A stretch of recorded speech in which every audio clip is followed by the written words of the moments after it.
প্রেমগাথা পর্ব সংখ্যা ৩২। লিখেছেন রিক্তা ইসলাম মায়া, সঙ্গে আমি আছি মাহি। হৃদ মুখের ওপর হাত বেঁধে ঝুঁকে পড়ল কয়েক সেকেন্ড।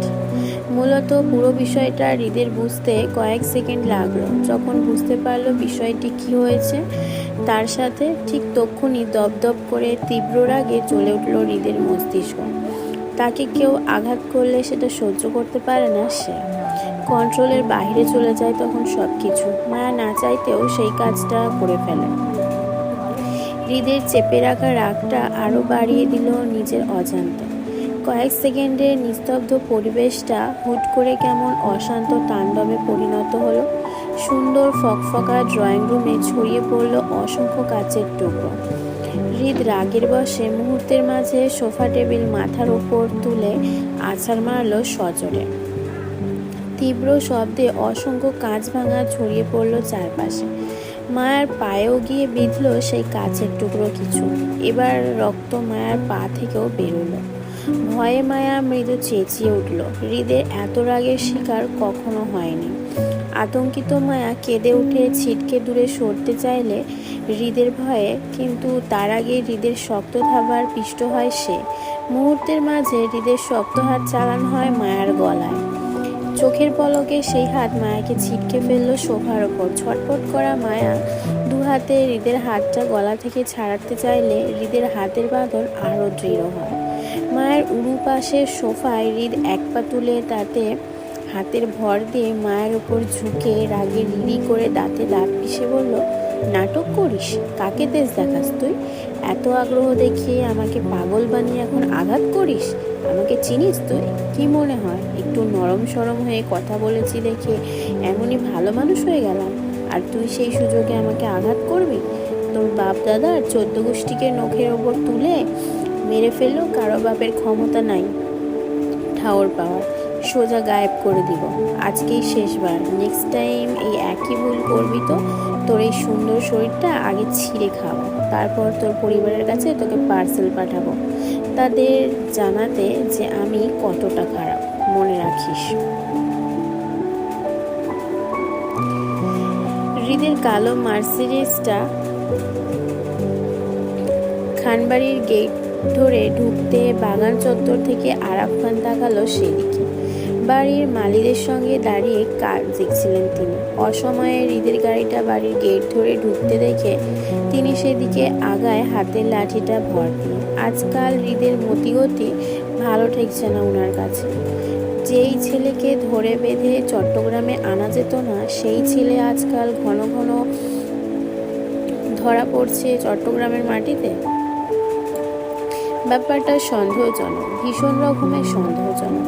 তিনি আরও 2 দিন আগে শুনেছিল এই ছেলে চট্টগ্রামে এসেছে। উনাদের সাথে দেখা না করে মুরাদপুর ফ্ল্যাটে পড়েছিল 2 দিন, কিন্তু কেন পড়েছিল জানা নেই। সেই কারণটা আপাতত তিনি জানেন না।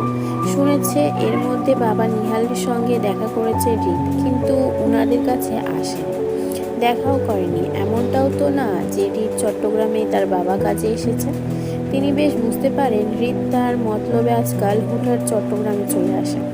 তাছাড়া হৃদ যদি তার বাবার কাজে চট্টগ্রামে আসায় হতো তাহলে মুরাদপুর না থেকে বাড়িতে আসতো, ওনাদের সাথেই থাকতো। কিন্তু হৃদের মুরাদপুর থাকার পিছনে নিশ্চয়ই সাংঘাতিক ব্যাপার স্যাপার আছে ওনার মনে হয়। নয়তো এই ঘাড়তেরা হৃদ খান এমনই তো কোথাও পড়ে থাকা মানুষ না, যেখানে এই ছেলে বাবা মা বিচ্ছেদ পর নিজের বাড়িতে না থেকে নিজের আলাদা বাড়িতে উঠেছে। সেই ছেলে আর যাই হোক, অন্তত মতলব ছাড়া মুরাদপুরে পড়ে থাকবে না। কিছুক্ষণ আরাফ খান হাতে লাঠিটা ভর করে সামনে এগোল। হৃদকে দেখলো গাড়ি থেকে নেমে কেমন গুমোট গম্ভীর মুখে হনহন করে চলে যেতে বাড়ির ভিতরের পথে, কিন্তু মাঝপথে পথ আটকে দাঁড়ালো আরাফ খান। যার পথে বাধা পাওয়ায় বিরক্তির কপাল কুটালো হৃদ। আরাফ খানের দিকে তাকিয়ে বিরক্তি কণ্ঠে বলল, কি সমস্যা? কি চাই? চাই তো অনেক কিছু, কিন্তু তুই তো দিতে অক্ষম। তুই আমার বউ না, নাতি হোস, দিবি কেমনে? আরাফ খানের রসিকতা কথায় হৃদের বিরক্তি বাড়ে। এমনি মন মেজাজ ভালো নেই, বউয়ের সাথে রাগারাগি করে এসেছে সে। হৃদ বিরক্তি নিয়ে পাশ কাটাতে চাইল আরাফ খানে, কিন্তু আবারও একইভাবে পথ আটকে দাঁড়ালো তিনি। জহরি দৃষ্টিতে হৃদের পা থেকে মাথা অব্দি পরখ করলো একবার। হৃদের বাম হাতের কবজিতে বেশ বড়সড় একটা ব্যান্ডেজ চোখে পড়লো ওনার। সাথে কপালেও দেখলো একটা ওয়ান টাইম ব্যান্ডেজ করা। এই অল্প সময়ে তিনি ভাবলেন হৃদ হয়তো মারামারি করে নিজের মাথা আর হাত ফাটিয়ে এসেছে। তাই তিনি তীক্ষ্ণ গলায় হৃদকে প্রশ্ন করে বলল, তোর এই অবস্থা কেন? কি করে এসেছিস তুই? হৃদের সোজাসাপটা উত্তর, বিয়ে করে এসেছি। আরাফ খান বলতে দেরি, কিন্তু হৃদের তৎক্ষণাৎ উত্তর আসতে দেরি হলো না। চট করে নির্লিপ্ত গলায় বলে ফেলল কথাটি।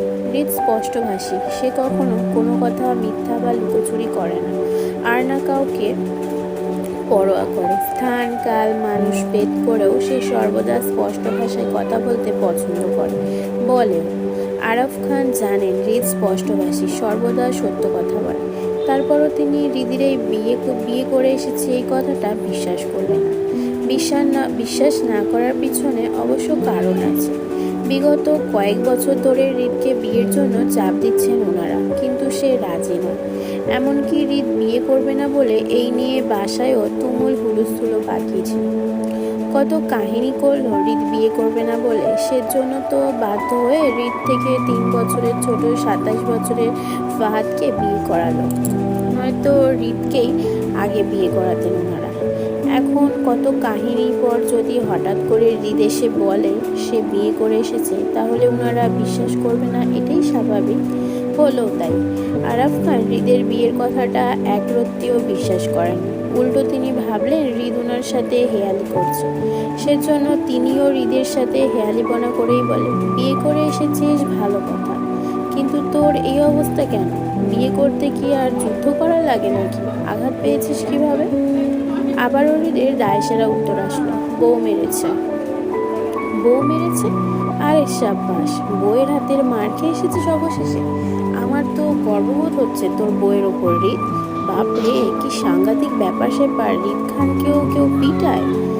তোর বউকে তো আমার একটা ধন্যবাদ দেওয়া দরকার হৃদ। বাঘিনীর বাচ্চা সে, তোকে মারার মতো দুঃসাহসিক কাজটা সে করে ফেলল। আরাফ খানের কৌতুক কথায় দাঁতে দাঁত চাপল হৃদ। রাগ বাড়ছে, সেজন্য চোয়াল শক্ত হচ্ছে যে। সামনে থেকে সরো দাদা ভাই, ভালো লাগছে না। হৃদ আবারও পাশ কাটাতে চাইলে ফের বাধা দিল আরাফ খান। তিনি যেন আজ শপথ করেছে হৃদকে সর্বোচ্চ বিরক্ত করবে।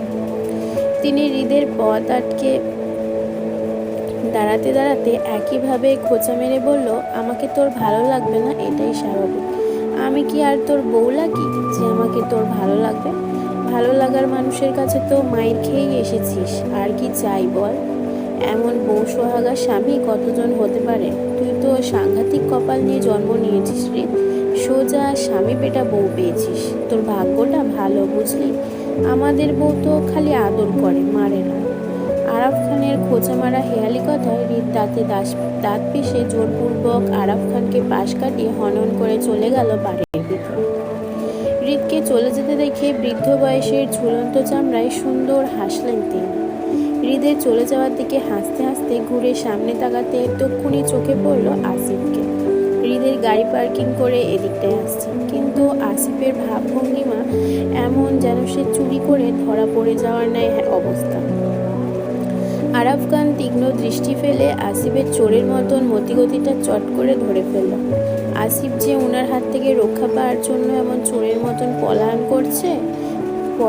পলায়ন করতে চাইছিল, সেটা বুঝতে পেরেই তিনি আসিফের ভয়টা আরও বাড়িয়ে দিয়ে তক্ষুনি হাত ছেড়ে ডাকলো আসিফকে, এই হৃদ ভাইয়ের বলদ, এদিকে। আসিফ থমথমে মুখে আরাফ খানের দিকে এগিয়ে আসলো। পালাতে গিয়েও আরাফ খানের চোখে ধরা পড়ে যাওয়ায় আসিফ বোকা হাসলো। মাথা চুলকাতে আরাফ খানের সামনে দাঁড়াতে তিনি সন্দেহভাজক দৃষ্টিতে আসিফকে পরখ করে বলল, কি ব্যাপার, কাহিনী কি বলতো? আজকাল ঘন ঘন কি করিস তোরা চট্টগ্রামে? কি চলে তোদের? আসিফ বোকা হেসে উত্তর করে বলল, কিছু চলে না দাদা ভাই, এমনই কাজে এসেছিলাম আমরা। কি কাজে আসলি শুনি? তোর হৃদ ভাই যে বলে গেল সে বিয়ে করেছে, ঘটনা কি সত্য? আসিফ একইভাবে বোকার মতো বলল, হৃদ ভাই বলেছে এমনটা? যদি বলে থাকে তাহলে হবে হয়তো সত্য, আমি কিছু জানি না। সারাদিন তো থাকিস হৃদের সাথে বলদের মতো, আবার বলছিস জানিস না কিছু। সত্যি করে বলতো তোদের মধ্যে কি চলে? আমার তো তোদের দুজনকে কেমন সন্দেহ সন্দেহ লাগে। কোনো সম্পর্কে জড়িয়ে পড়িসনি তো তোরা আবার? ছিটকে দূরে সরে যাওয়ার মতন পিছু হাঁটলো আসিফ। নাক মুখ কুচকে আহাজারি করার মতো করে বলল, আস্তাগফিরুল্লাহ, নাউজবিল্লাহ। কি বলেন এসব দাদা ভাই? হৃদ ভাই আমার বস হয়, আমার কাজই হৃদ ভাইয়ের সঙ্গে থাকা, নয়তো আমি মেয়েতে ইন্টারেস্ট।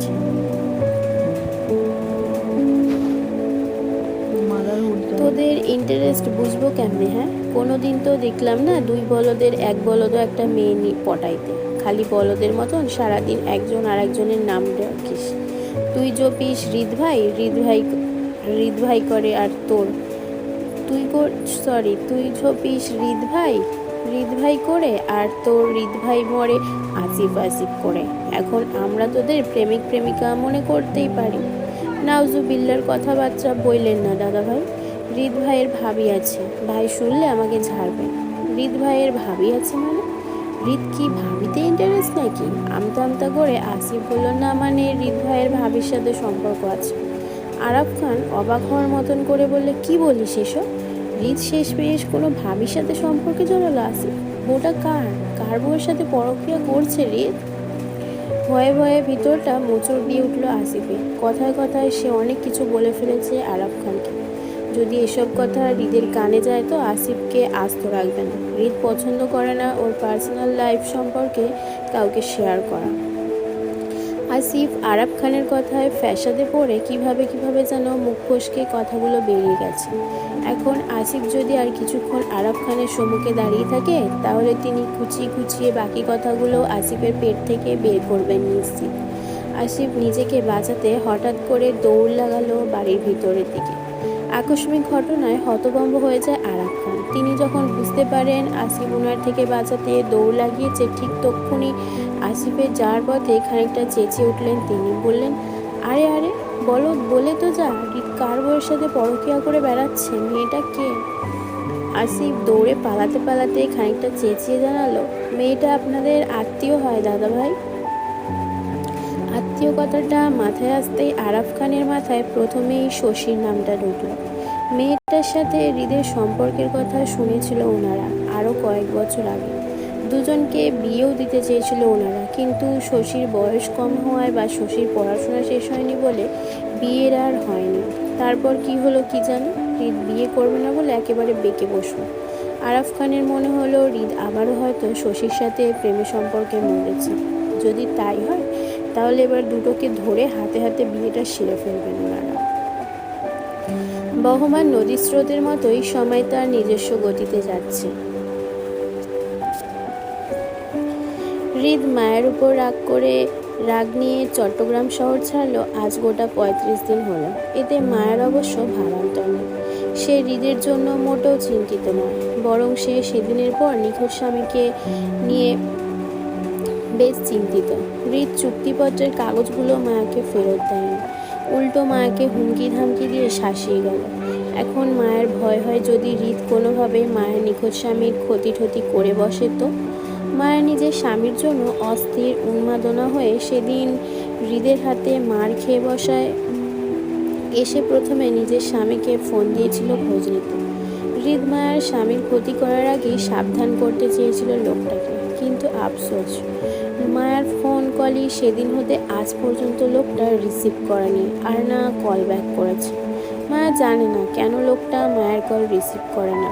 মায়া মনে করলো সেই প্রথম রাতে ও লোকটার সাথে রাগারাগি করে অনেক কিছু বলে ফেলেছিল, বিদায় এখন মায়ের স্বামী অপমানিত হয়ে ওর কল রিসিভ করছে না। আসলে দোষটা মায়ের। মায়া বাড়াবাড়ি করে অনেক কথা বলেছিল সেদিন। প্রথম ফোন আলাপে এত বাজে ব্যবহার করা ঠিক হয়নি। মায়ের কষ্ট বাড়ে, সেই সাথে সঙ্গী হয় কান্না। দিশেহারা মায়া হঠাৎ করে কেমন যেন উদাসীন হয়ে পড়ল সব কিছুর ওপর।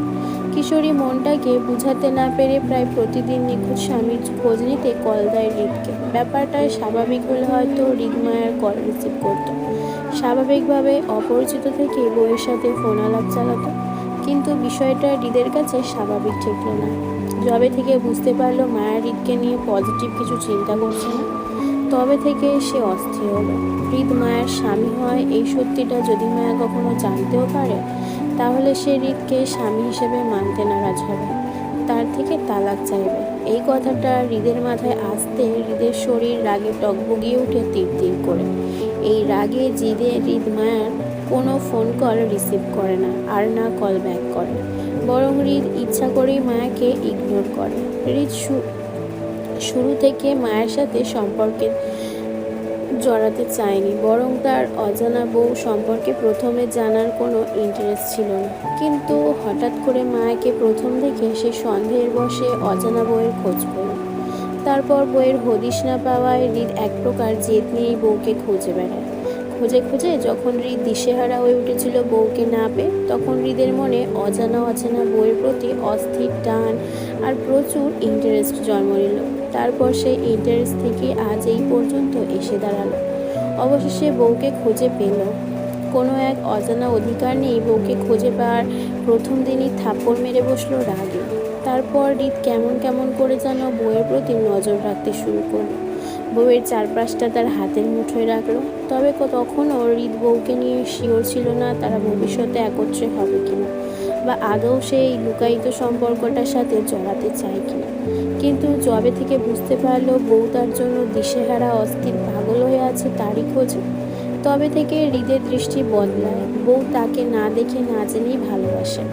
সে খারাপ কোনো মানুষ হতে পারত, এমনটা জেনেও তার সাথে সংসার করতে চাওয়া মনোভাবটা হৃদকে খুবই আকৃষ্ট করেছে। এই যে তার বউ তাকে খুঁজে পাওয়ার জন্য দিশেহারা হয়ে আছে, এটা হৃদকে প্রচুর মানসিক শান্তি দেয়। তবে তার বউ তাকে ভালোবাসে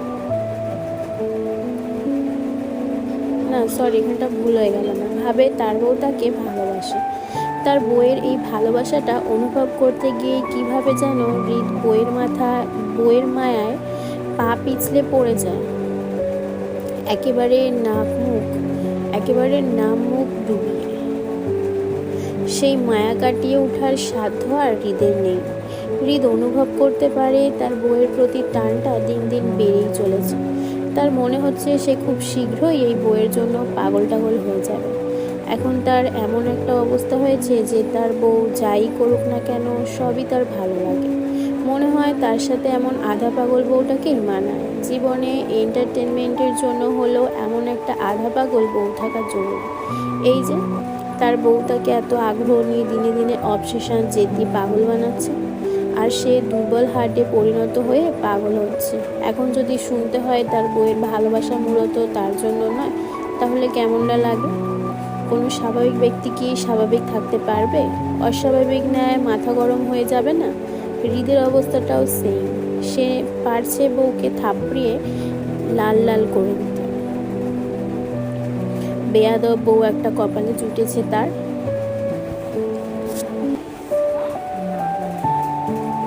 এই বউয়ের জন্য সারাক্ষণ হৃদের মন মেজাজ গরম হয়ে থাকে। সে এমনই রাগচোটা মানুষ, অল্পতেই রেগে যাওয়ার ব্যামো আছে। সেখানে বউটার জন্য মাথাটা তার আরও গরম হয়ে থাকে আজকাল। মনস্তাত্ত্বিক চিন্তাভাবনায় হৃদ ফুস করে নিঃশ্বাস ফেল।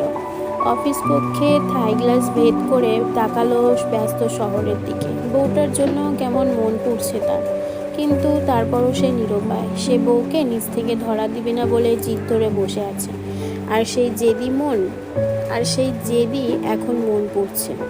হৃদ হাতে হাতে ল্যাপটপের শাটার টেনে বন্ধ করলো। কিছুই ভালো লাগছে না বলে হৃদ উঠে দাঁড়াতে গিয়ে টেবিলের ওপর রাখা অবহেলিত আধুনিক ফোনটা তক্ষুনি ভাইব্রেটস করে উঠল।